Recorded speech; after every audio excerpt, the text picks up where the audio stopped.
হঠাৎ করে আমেরিকা ভারতকে একটা বিশাল সুবিধা দিয়েছে। এটা মনে হতে পারে আসলে আমেরিকা খুবই ফেভার করলো ভারতকে, এরকম মনে হতে পারে। কিন্তু বিষয়টা কি আসলে তাই নাকি? তো তার আগে জানতে হবে যে সেই ফেভারটা কী। ফেভারটা হলো, অর্থাৎ আমেরিকা যে ফেভার দিয়েছে সেটা হচ্ছে ভারত ভারতের উপরে যে আগে চাপ ছিল না, যে রাশিয়া থেকে তারা তেল গ্যাস কিনতে পারবে না, আর যদি কেনেও তাহলে খুবই কম কিনতে হবে। এবং আমরা তো জানতাম যে এই বিগত এক বছরের না, আর কয়েক বছর ধরে খুব অল্প মূল্যে, মানে খুব অল্প না, মানে প্রত্যেক ব্যারেলে আন্তর্জাতিক বাজার মূল্য থেকে $15-20 কমে এই তেল গ্যাস ভারত রাশিয়া থেকে আনতো, তাই না? ডোনাল্ড ট্রাম্প ক্ষমতায় এসে তো ভারতকে পুরো নাস্তানাবুদ করে দিচ্ছিল, যে ট্যারিফ টুরিফ দিয়ে, এবং চাপ দিচ্ছিল যে তোমরা যদি রাশিয়া থেকে তেল গ্যাস কেনা বন্ধ না করো তাহলে দরকারে 500% পর্যন্ত ট্যারিফ বসাবো, তাই না? এরকম তো করছিল। এবং একটা পর্যায়ে ভারত কিন্তু বাধ্য হয়েছে রাশিয়া থেকে তেল গ্যাস কিন্তু কমাতে।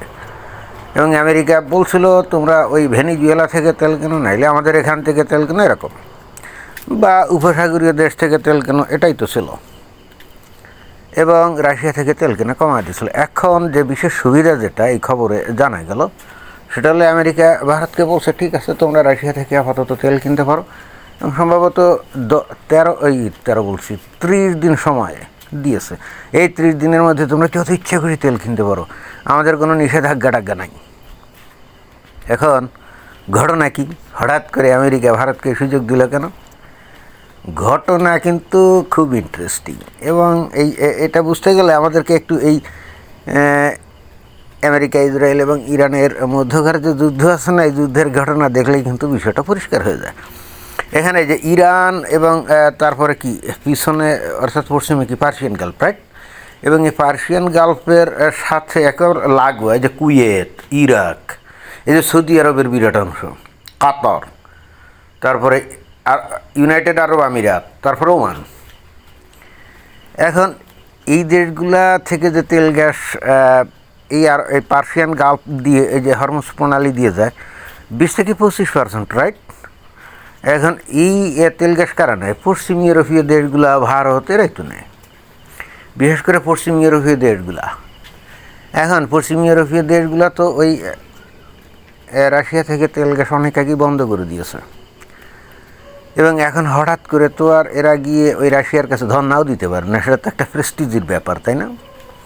তখন আর পুতিন নানা খেলা খেলতে পারে।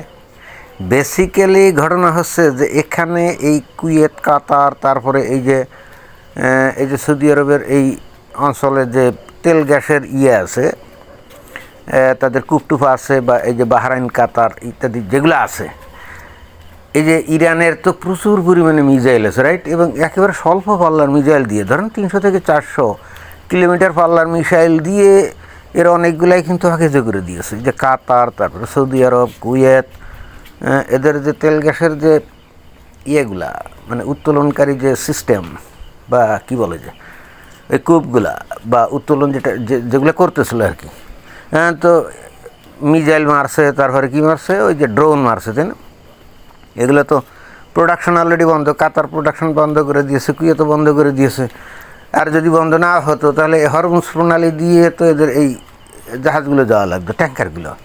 তো সেখানে ইরানের নেভি হয়তো ধ্বংস হয়ে গেছে, সো হোয়াট, তাদের মিসাইল আছে না, ওখান দিয়ে যে জাহাজ যাইতো, ট্যাঙ্কার, তো তার উপরে তো হামলা চালাইতো। তো তার মানে কথা হচ্ছে যে এখন ওই ইরানের এয়ার ডিফেন্স সিস্টেম না থাক, বিমান না থাক, বা তার যদি ওই নেভি নাও থাকে, তাতেও কিন্তু ওই স্ট্রেইট অফ হরমুজ, এখান দিয়ে কোনো জাহাজ যাবে না।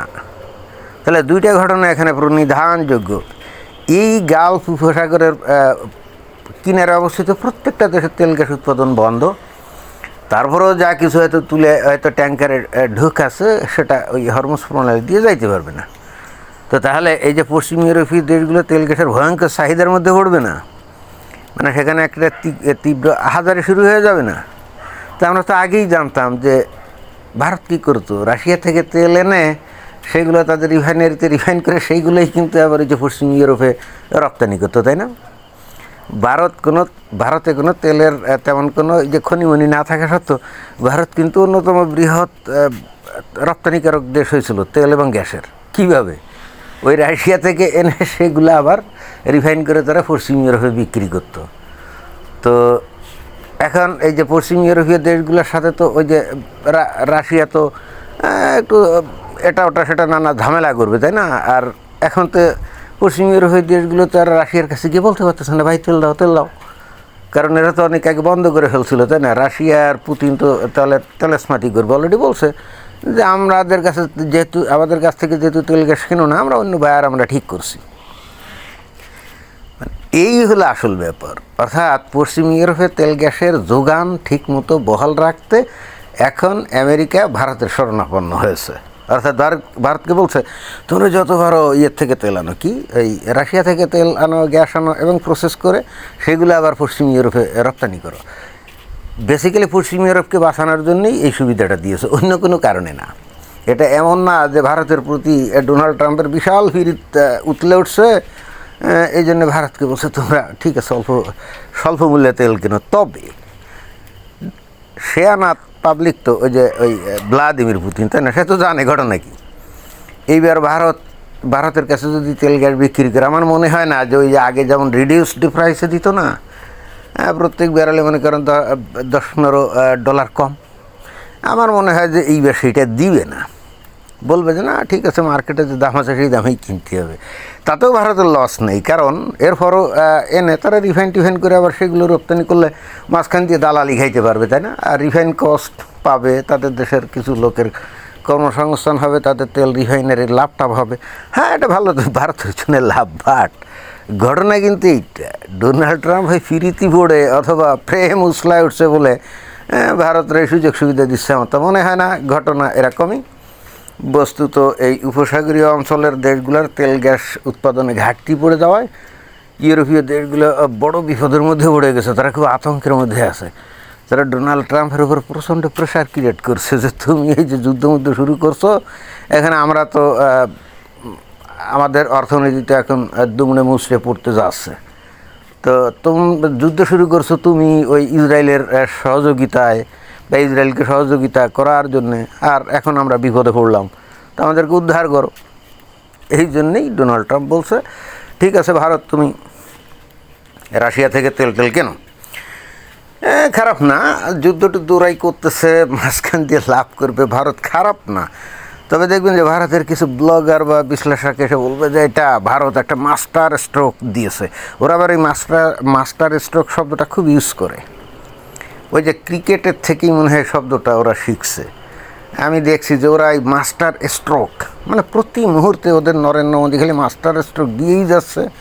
তারপরে ওদের ওই যে কি এই জয়শঙ্কর বিদেশ মন্ত্রী, সে মাস্টার স্ট্রোক দিয়েই যাচ্ছে। আমি জানি না এই শব্দটা এত বেশি ইউজ করে কেন।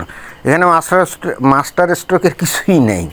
এখানে ডোনাল্ড ট্রাম্প বাধ্য হয়েছে পশ্চিম ইউরোপীয় দেশগুলোর চাপে, এবং সেই হেতু এই ব্যবস্থা, অন্য কোনো কারণে না। যুদ্ধ থেমে গেলে ওই গালফ অঞ্চলের মানে পার্সিয়ান গালফের ওই দেশগুলো আবার পূর্ণ দেবে, যখন ওই তেল গ্যাস প্রোডাকশন শুরু হবে না, দেখুন যে এই সুবিধা বাতিল হয়ে যাবে। ক্লিয়ার? ধন্যবাদ।